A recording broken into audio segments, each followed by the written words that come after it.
afternoon, ladies and gentlemen. My name is Olga, and I will be your guide for this short tour of Warsaw. We have just left the university buildings. Warsaw University was built in the beginning of the 19th century, so it's not very old. It's 1816 when it was opened, but this is one of the biggest universities in Poland today. This street here, this is a very important street in Warsaw. This is part of so-called Royal Route or the Royal Way. So it connects different royal residences. The Royal Way begins by the castle in the old town, gets here, goes further south to the other summer palaces of Polish kings. And when you look behind, there is the church.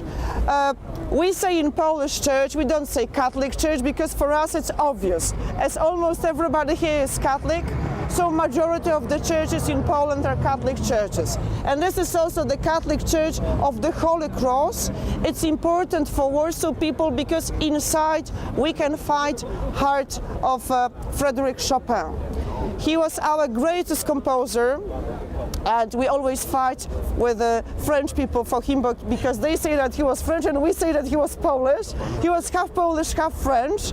And his mother was Polish, his father was French. He was born near Warsaw, and first 20 years of his life he spent in this city. When he died in Paris in 1849, he was buried there in a Père Lachaise cemetery, but according to his last will, his heart was brought back to Warsaw, and it's right there in this church. If you go inside, you will not find the heart. You will not see it because it's in the box. The box is inside the column, and the column is inside the church, but there is a memorial plaque on the proper column, so you will not, let's say, miss it. And further straight, let's say on our side of the street, there is a building with a green dome. This is the Polish Science Academy. And in front of it, there is the monument dedicated to Copernicus, Nicolaus Copernicus, the greatest Polish astronomer. And this street is always full here with young people. On the other side, we've got another school. This is the Academy of Fine Arts. And when you look at the upper floor, between the windows there are two memorial plaques.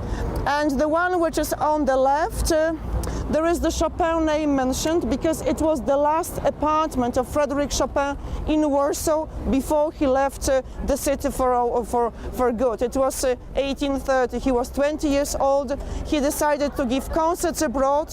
He left Warsaw for a moment and he never came back. Well, so we will walk that way.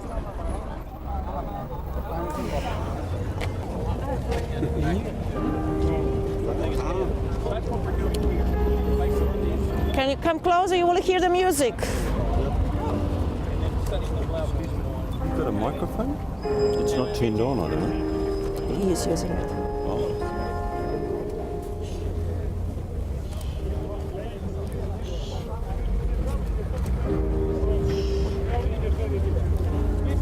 It's not very loud. Not him, but his music. We've got 14 such benches in different places in Warsaw, mainly along this street and in this area. They are in different places which are connected with Chopin, and this one is standing here because he used to play in the church behind us. Each bench plays another part of his composition, so it's like a concert altogether. In the past, along the street used to be not only the royal residences, but also many residences of Polish aristocrats. And this is one of these palaces. Originally, it belonged to the Radziwiłł family, very rich Polish nobles. And now it's the official residence of the president. So the President of Poland works here, and he should also live in this palace. But the current president, he lives in the smaller palace. He just preferred the other place. This palace here in 1818, 8 years old, Chopin had his first public concert in his life. He started very early to play concerts, and also here in 1989 we had so-called roundtable talks. Maybe you remember that Poland was the first country where communism collapsed, and in the beginning of 1989 the communists agreed to sit at the same table with the opposition and to discuss how to introduce reforms. And the result of these roundtable talks were the first not completely free elections, but anyway they lost the power. So gentleman sitting on the horseback, this is the nephew of the last Polish king, Prince Józef Poniatowski. And opposite, we can see another very nice residence. This is now the Ministry of Culture. I'm sure you have never heard of him. His name was Mickiewicz, and we memorized his poems at school. He lived in the 19th century, more or less in the same time as Chopin. So Chopin was a romantic composer, and Mickiewicz was a romantic poet. There is a plastic cubic. I just mentioned it because if you have time to walk in this area, you will find such things in different places. They show reproductions of the pictures, landscapes of Warsaw from the 18th century, and according to these pictures they are displayed in the royal castle. Many buildings in this area were reconstructed after the war, because here this part of the royal route and the old town, which we will enter in a moment, it was all completely destroyed and rebuilt using old photographs, documents, postcards and paintings. So it looks exactly the same as originally. These are the evangelists. When you look there, you can see the new stadium, soccer stadium. You know that in June we'll have the soccer championship here. And the first match, the opening, Poland-Greece, will be on the 8th of June right here on this stadium. So it's quite new. And when you look there, you can see between us and the stadium there is something like a tower with ropes. So this is one of the bridges on the river, Vistula River. The same river you could find in Krakow. So this is the longest river in Poland. It goes from the south to the north. It gets into the Baltic Sea in the north. And in the past, Wisła was a very important road for shipping. So many things were just shipped down the river to Gdańsk and the other harbors. And Warsaw was a harbor originally. The river was closer to us. We are standing on the former higher bank of the river, but the riverbed here changed. So Vistula just moved a little away from the old town, and the old town is just ahead of you. The oldest part of Warsaw was built 700 years ago, in the beginning of the 14th century, by the local dukes. When Warsaw was built, capital of Poland was still in Krakow, and nobody thought that Warsaw would be big and important city. It was just a little town for, let's say, 200 years. In the 16th century, the seat of Polish Parliament was moved here, and then the nobles and the king started to visit Warsaw quite frequently, and finally, in the end of the 16th century, the man who is standing on the column, Sigismund III, he transferred capital from Krakow to Warsaw. He was half Polish, half Swedish. First he became the king of Poland, and after a few years he inherited Swedish throne.